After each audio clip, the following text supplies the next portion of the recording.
warahmatullahi wabarakatuh. Bismillahirrahmanirrahim. Alhamdulillahi rabbil alamin. Wabihi nasta'inu ala umurid dunya waddin. Wassalatu wassalamu ala ashrafil anbiya wal mursalin Sayyidina Muhammadin wa ala alihi wa sahbihi ajma'in, amma ba'du. Saudara-saudara kaum muslimin dimanapun Anda berada, semoga Allah memberikan perlindungan, rahmat dan anugerahnya kepada kita semua. Kali ini kita akan membahas tentang kerudung dan batasan aurat wanita. Mengapa kita perlu membahas masalah ini? Masalah kerudung dan batasan aurat wanita ini karena kerudung dan aurat wanita akhir-akhir ini menjadi polemik, kontroversi antara umat Islam dan orang-orang liberal. Di sini tema yang kita bawa adalah kerudung dan aurat wanita. Ini berdasarkan dalil-dalil Al-Quran, hadis dan ijma ulama. Ini versus liberalisme pemikiran Profesor Dr. Quraish Shihab. Karena Dr. Quraish Shihab ini yang menjadi rujukan orang-orang liberal yang anti kerudung dan melanggar batasan aurat wanita dalam syariat Islam. Nah, aurat itu sebenarnya apa? Secara bahasa, aurat adalah apa saja yang ditutupi oleh manusia karena perasaan gengsi dan malu jika diperlihatkan. Ini diterangkan oleh Imam Al-Fayyumi dalam kitabnya Al-Misbahul Munir. Kemudian dalam istilah agama atau ilmu fikih, aurat adalah apa saja yang haram dibuka dari tubuh seseorang, baik laki-laki maupun perempuan, atau apa saja yang harus ditutupi dan tidak diperlihatkan dari tubuh seseorang. Ini keterangan dalam Asy-Syarhus Shaghir kitab fikih Maliki. Atau apa saja yang haram dilihat oleh orang lain. Ini keterangan dalam kitab Munil Muhtaj fikih Syafi'i. Ini definisi aurat secara syar'i. Kemudian batasannya, aurat wanita di hadapan laki-laki lain atau ajnabi, maksudnya wanita dewasa. Ini sebenarnya bagaimana? Menurut Ibnu Abbas radhiyallahu anhuma dan mayoritas ulama, aurat wanita adalah seluruh bagian badannya kecuali wajah dan kedua telapak tangan. Ini pendapat mayoritas ulama. Sementara menurut Ibnu Mas'ud radhiyallahu an, aurat wanita adalah seluruh tubuhnya kecuali busana yang dikenakannya. Karenanya menurut Ibnu Mas'ud tidak ada pengecualian. Ada pendapat yang lebih longgar lagi. Menurut Imam Abu Hanifah rahimahullah, kaum wanita boleh menampakkan kedua telapak kakinya. Jadi kaki tidak wajib dipakaikan kaos kaki atau sepatu menurut Imam Abu Hanifah, kaki perempuan. Dan longgar juga menurut Imam Abu Yusuf rahimahullah, murid Abu Hanifah. Kata beliau, kaum wanita boleh menampakkan kedua lengannya, terutama wanita-wanita yang bekerja di warung, di toko atau di mana begitu. Nah, kemudian sedangkan selain wajah, kedua telapak tangan, kedua telapak kaki dan lengan wanita telah disepakati oleh semua ulama atau ijma sebagai aurat yang wajib ditutupi dari laki-laki lain atau ajnabi. Jadi dalam batasan aurat wanita ada yang menjadi khilafiyah di kalangan ulama, yaitu wajah, kedua telapak tangan, kedua telapak kaki dan lengan. Dan ada yang menjadi ijma dan kesepakatan mereka, yaitu seluruh bagian tubuh selain yang disebutkan tadi. Karenanya Imam Ibnul Munzir dalam kitab Al-Ijma' beliau mengatakan wa ajma'u ala anna 'alal hurratil balighah an tukhammira ra'saha idza shallat wa 'ala annaha in shallat wa jami'u ra'siha maksyuf anna 'alaiha i'adatus shalah. Para ulama telah berijma bahwa wanita merdeka yang balighah wajib menutupi kepalanya apabila mengerjakan sholat. Dan jika sholat sedang semua kepalanya terbuka, maka wajib mengulangi sholatnya. Ini pernyataan Imam Ibnul Munzir dalam kitab Al-Ijma'. Juga pernyataan Imam Ibnu Hazm Al-Andalusi. Beliau mengatakan wattafaqu ala anna sya'ral hurrah wa jismaha hasha wajhaha wa yadayha auratun.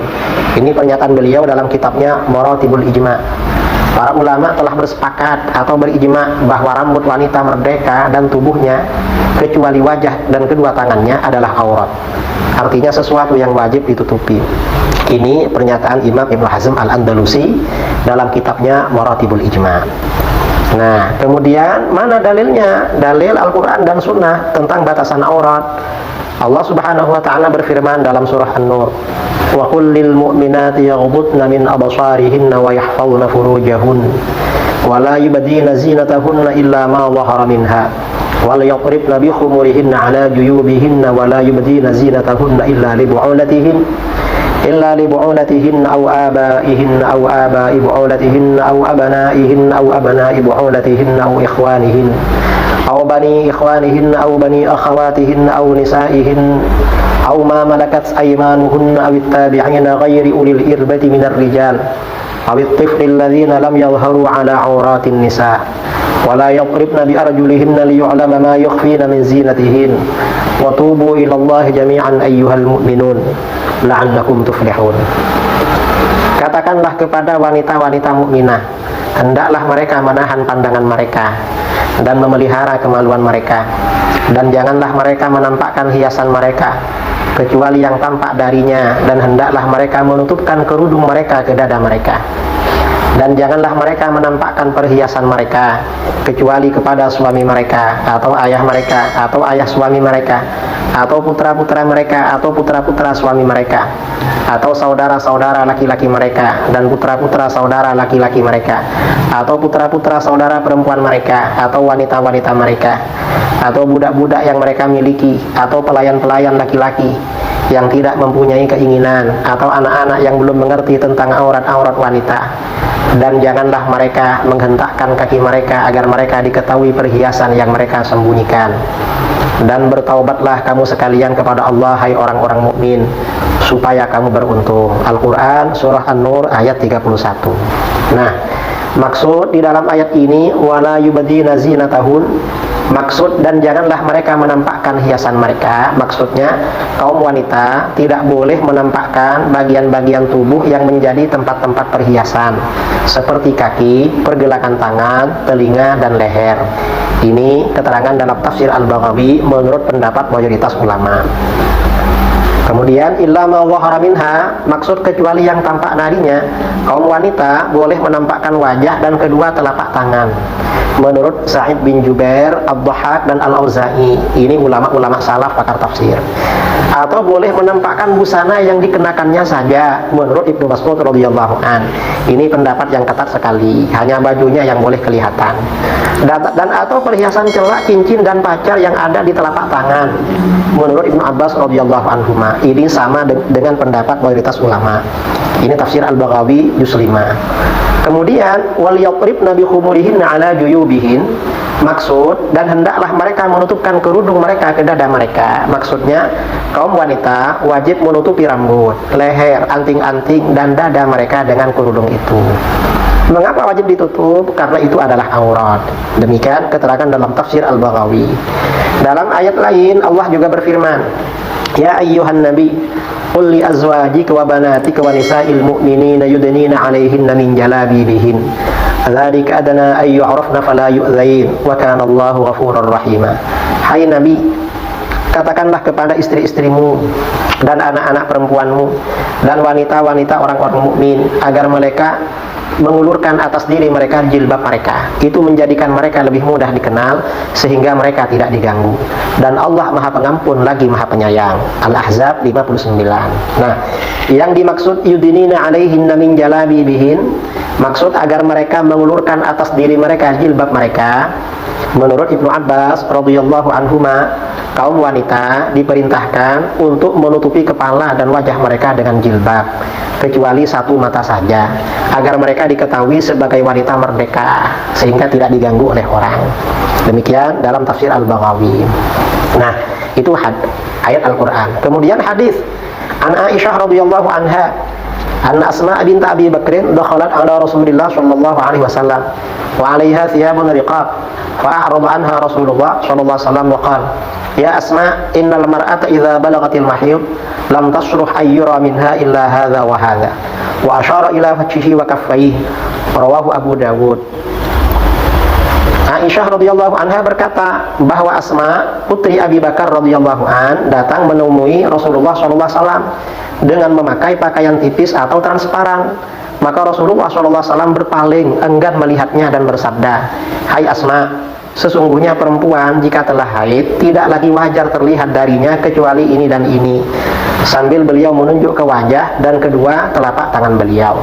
Hadis ini riwayat Imam Abu Dawud secara mursal, tetapi hadis ini nilainya hasan li ghairihi berdasarkan komposisi jalur-jalurnya. Nah, ini keterangan ayat-ayat Al-Quran dan hadis tentang batasan aurat.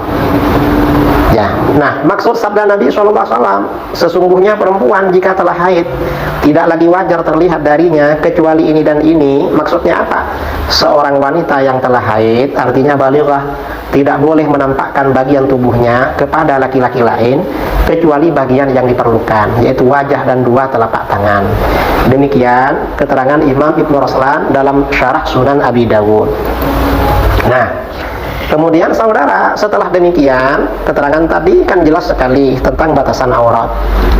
Batasan aurat ya, ada yang menjadi ijma ulama, kemudian ada yang menjadi khilafiyah di kalangan mereka. Lalu bagaimana dengan pandangan liberalisme, pandangan yang liberal dari Profesor Dr. Quraish Shihab? Seperti dimaklumi, Dr. Quraish Shihab adalah cendekiawan Muslim Indonesia yang diakui sebagai pakar tafsir alumnus Al-Azhar.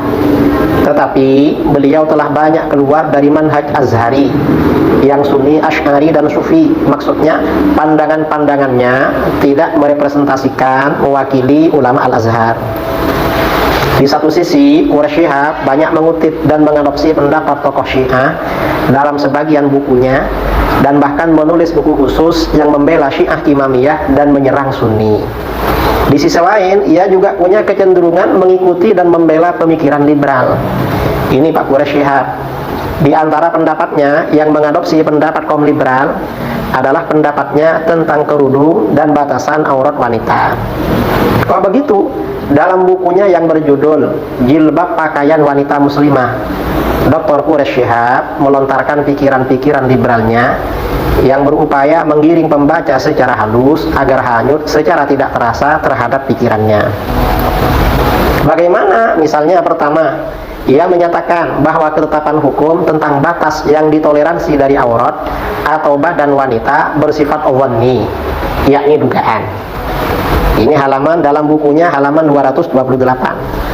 Lalu kemudian yang kedua, ia melanjutkan dengan kesimpulan tidak menunjukkan batas aurat yang wajib ditutupi menurut hukum Islam dan menyerahkan kepada masing-masing menurut situasi, kondisi dan kebutuhan.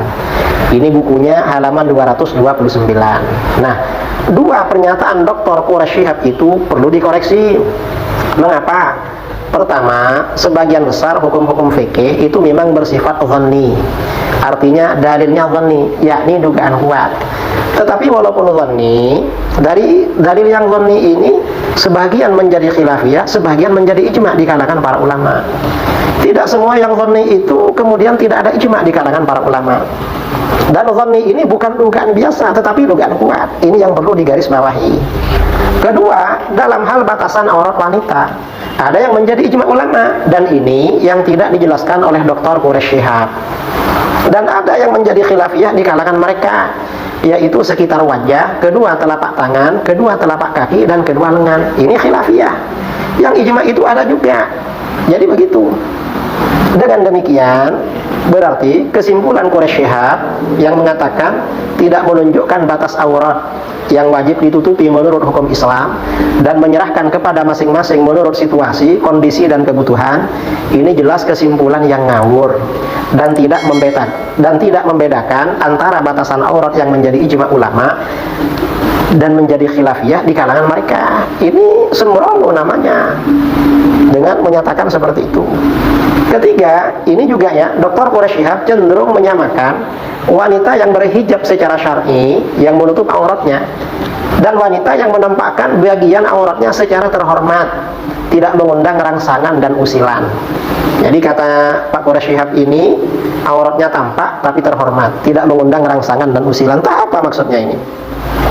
Bahkan Dr. Quraish Shihab memberikan pembelaan terhadap pendapatnya dengan mengatakan, kata dia, seringkali menampakkan yang sedikit justru menimbulkan rangsangan yang lebih besar daripada menampakkan yang banyak. Artinya apa? Dalam pernyataan tersebut ada kesan Dr. Quraish Shihab lebih mendukung orang yang mengumbar auratnya daripada yang menutupi auratnya, karena dianggapnya berpotensi lebih menimbulkan rangsangan kepada laki-laki yang memandang. Dan tentunya ini bertentangan dengan hikmatut tasyri' yang diterangkan dalam Al-Quran. Allah Subhanahu wa ta'ala berfirman, ya ayyuhan nabi qul li azwajika wa banatika wa nisa'il mu'minin yudnina 'alaihinna min jalabibihin dzalika adna ay yu'rafna fala yu'dzain wa kana Allahu ghafurur rahima. Hai Nabi, katakanlah kepada istri-istrimu dan anak-anak perempuanmu dan wanita-wanita orang-orang mukmin agar mereka mengulurkan atas diri mereka jilbab mereka. Itu menjadikan mereka lebih mudah dikenal sehingga mereka tidak diganggu. Nah, di dalam ayat ini dijelaskan orang itu semakin tertutup auratnya, bukan semakin terumbar, itu justru semakin terhormat, tidak menimbulkan rangsangan dan tidak menimbulkan usilan. Itu semakin tertutup. Justru yang terbuka itu yang menimbulkan rangsangan birahi dan menimbulkan usilan. Ini berdasarkan ayat ini. Kemudian lagi keempat, Dr. Quraish Shihab berpendapat, kata dia, kita tidak wajar menyatakan bahwa mereka yang tidak memakai kerudung atau menampakkan setengah tangannya jelas-jelas telah melanggar petunjuk agama. Bukankah Al-Quran tidak menyebut batas aurat? Ketika membahasnya, para ulama pun berbeda pendapat. Ini pernyataan Quraish Shihab dalam bukunya halaman 241. Maksudnya apa? Kata dia, yang tidak memakai kerudung itu tidak melanggar petunjuk agama, katanya. Al-Quran tidak menjelaskan batas aurat. Ini kata dia, jelas ini gak sesuai dengan Al-Quran. Al-Quran menjelaskan tentang kerudung. Wal yadribna bi khumurihinna ala juyubihin. Dan hendaklah mereka menutupkan kerudung mereka ke dada mereka. Al-Quran surah An-Nur ayat 31. Maksudnya kaum wanita wajib menutupi rambut, leher, anting-anting dan dada mereka dengan kerudung itu. Jadi ingat, jangan dibilang kerudung tidak ada dalam Al-Quran. Ada dalam Al-Quran. Kemudian lagi, dan jangan dibilang bahwa perintah menutupkan kerudung ke dada yang meliputi rambut, leher, anting-anting, jangan dibilang itu tidak wajib. Jangan, ini perintah wajib. Mengapa wajib? Penggalan ayat di atas disampaikan bersama dalam rangkaian penggalan-penggalan lain yang hukumnya wajib dijalankan, itu dalam satu ayat. Kemudian di sisi lain, pada bagian awal surah An-Nur telah ditegaskan tentang hukum-hukum wajib yang akan diuraikan dalam surat tersebut. Dalam hal ini Allah berfirman, suratun anzalnaha wa faradnaha wa anzalna fiha ayatin bayyinatin la'allakum tadhakkarun. Inilah suatu surat yang kami turunkan dan kami wajibkan menjalankan hukum-hukumnya, dan kami turunkan di dalamnya tanda-tanda kebesaran Allah yang jelas agar kamu ingat. Al-Quran surah An-Nur ayat 1. Maksud wa faradnaha dalam ayat itu, wa faradnaha ay qarrarnaha wa qaddarnaha wa aktsarna fiha minal furuq wa akadnaha. Ini penafsiran Imam Al-Biqai dalam tafsir Nazmud Durar fi tanasubil ayati was suwar. Kitab ini yang sering dikutip oleh Bapak Quraish Shihab. Maksudnya bagaimana? Maksud dan kami wajibkan, yakni kami tetapkan atau kami putuskan, kami pastikan, dan kami perbanyak hukum-hukum yang wajib di dalamnya, serta kami kokohkan. Artinya apa? Hukum-hukum yang ada dalam surah An-Nur ini sifatnya wajib untuk diamalkan dan berlaku hingga hari kiamat. Ini surah An-Nur, jangan dibilang tidak wajib. Dan dari wajibnya menutupi kepala, ya, berkerudung bagi perempuan, ini ada hadis, ya, yang menjadi pelajaran bagi kita. An Abi Hurairah radhiyallahu anhu, qala Rasulullah sallallahu alaihi wasallam, shinfani min ahli an-nar lam arahuma, qaumun ma'hum siyatun ka'dhanabil baqar yaqribuna bihan nas, wa nisa'un kasiyatun 'ariyatun mumilatun 'ailat ru'usuhunna kaslimatil bukhtil ma'ilah la yadkhulul jannah wa la yajiduna rihaha wa inna rihaha la yujadu min masirati kadza wa kadza. Rawahu Muslim. Dari Abu Hurairah radhiyallahu an, Rasulullah sallallahu alaihi wasallam bersabda, dua kelompok dari penghuni neraka belum saya lihat keduanya. Kelompok pertama adalah kaum pria yang memiliki cemeti-cemeti seperti ekor sapi. Dengannya mereka menyiksa hamba-hamba Allah. Maksudnya mungkin petugas-petugas keamanan ya, yang membantu penguasa-penguasa yang zalim untuk menyiksa rakyat-rakyatnya yang tidak bersalah. Kemudian dan kedua adalah wanita-wanita yang berbusana tetapi telanjang, serta berlenggak-lenggok dan melenggak-lenggokkan orang lain. Di atas kepala mereka sesuatu seperti puluh-puluh unta. Mereka tidak akan masuk surga dan menghirup aromanya. Dan sesungguhnya aroma surga akan tercium dari jarak yang jauh. Hadis riwayat Imam Muslim. Dalam riwayat lain, an Abdullah bin Amr radhiyallahu anhu maqal, qala Rasulullah sallallahu alaihi wasallam, sayakunu fi akhir ummati rijalun yarkabuna ala surud kashbahir rihal yanziruna ala abwabil masjid nisa'uhum kasiyatun 'ariyat ala ru'usihim kaslimatil bukhtil 'ajaf il'anuhunna fa innahunna mal'unat law kanat wara'akum ummatun minal umam la khadamna nisa'ukum nisa'ahum kama yakhdimnakum nisa'ul umami qablakum. Rawahu Ahmad wa sahhahahu Ibnu Hibban wal Hakim. Dari Abdullah bin Amr radhiyallahu anhuma, Rasulullah SAW bersabda, pada akhir umatku akan ada kaum pria yang menunggang di atas pelana-pelana kuda seperti rumah-rumah. Ini isyarat terhadap mobil-mobil yang ada sekarang, mirip rumah-rumah mobil. Mereka turun di pintu-pintu masjid. Mobil ini langsung turun di pintu masjid. Nah, wanita-wanita mereka berpakaian tetapi telanjang.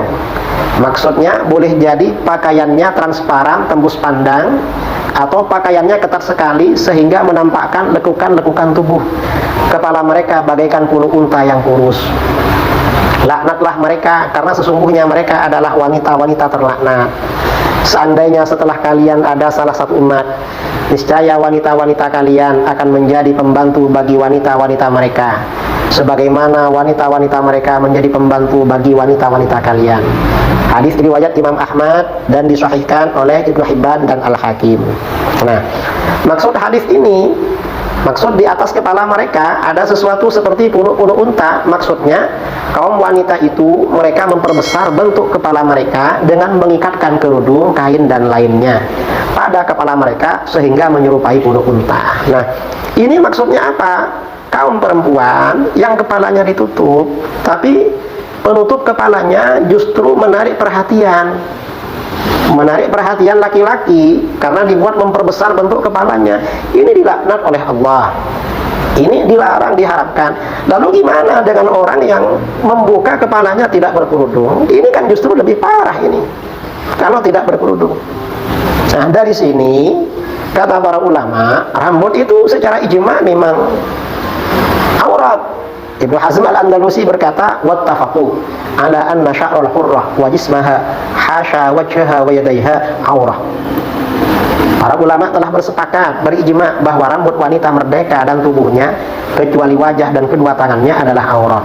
Artinya sesuatu yang wajib ditutupi. Ini pernyataan Imam Ibnu Hazm al-Andalusi dalam kitabnya Maratibul Ijma. Nah, walhasil Dr. Quraish Shihab yang mengatakan wanita tidak berkerudung tidak melanggar aturan agama, tidak ada di dalam Al-Quran, itu tidak benar. Justru dalam Al-Quran sangat jelas, dan di dalam tafsir Al-Misbah dijelaskan, kemudian di dalam buku bagian awal, bagian sebelumnya dijelaskan juga ayat tentang kerudung itu, tapi di bagian belakang dibilang tidak ada. Entah bagaimana kok bisa seperti itu, apa sengaja mengatakan tidak ada. Dan ini berbahaya. Orang yang sengaja meniadakan atau menafikan apa yang ditetapkan dalam Al-Quran secara hukum itu bisa kufur. Al-Qadhi Iyad berkata, wa'lam anna man istakhaffa bil Qur'an awil mushaf aw bi syai'in minhu aw athbata ma nafah aw nafa ma athbatahu ala ilmin minhu bidzalik aw syakka fi syai'in min dzalik fa huwa kafirun 'inda ahli al-'ilmi bil ijma'. Ketahuilah, sesungguhnya orang yang meremehkan Al-Quran atau mushaf atau sesuatu dari Al-Quran, atau menetapkan sesuatu yang dinafikan Al-Quran, di dalam Al-Quran nggak ada, dia bilang ada, atau menafikan sesuatu yang ditetapkan Al-Quran, di Al-Quran ada, dibilang nggak ada, dengan sepengetahuannya terhadap hal tersebut, artinya sengaja, atau melakukan sesuatu dari hal tersebut, sudah ada, dia ragu-ragu ada apa enggak, maka orang itu adalah orang kafir menurut ahli ilmu dengan berdasarkan ijma ulama. Demikian pernyataan Al-Imam Al-Qadhi Iyad dalam kitabnya Asy-Syifa Bita'rifi Huquqil Mustafa juz 2 halaman 304. Nah, dengan demikian saudara-saudara, ini perlu kita garis bawahi bahwa aurat wanita dewasa batasannya dijelaskan di dalam Al-Quran. Cuman pada tafsiran para ulama sejak masa salaf ada yang ijma tentang batasan aurat itu, ada yang menjadi khilafiyah. Yang menjadi ijma di kalangan para ulama itu adalah seluruh anggota badan selain wajah, kedua telapak tangan, kedua telapak kaki, dan pergelangan tangan atau dan lengan, ya, lengan bagian bawah. Kalau selain itu seperti rambut, kemudian telinga, leher, dada, itu menjadi ijma di kalangan para ulama yang merupakan aurat dan wajib ditutupi. Ini saya kira yang perlu saya sampaikan. Mudah-mudahan bermanfaat, menjadi pelajaran bagi kita dan yang bersalah mudah-mudahan dilembutkan hatinya oleh Allah kembali ke ajaran yang benar. Sekian, wabillahi taufiq wal hidayah. Assalamualaikum warahmatullahi wabarakatuh.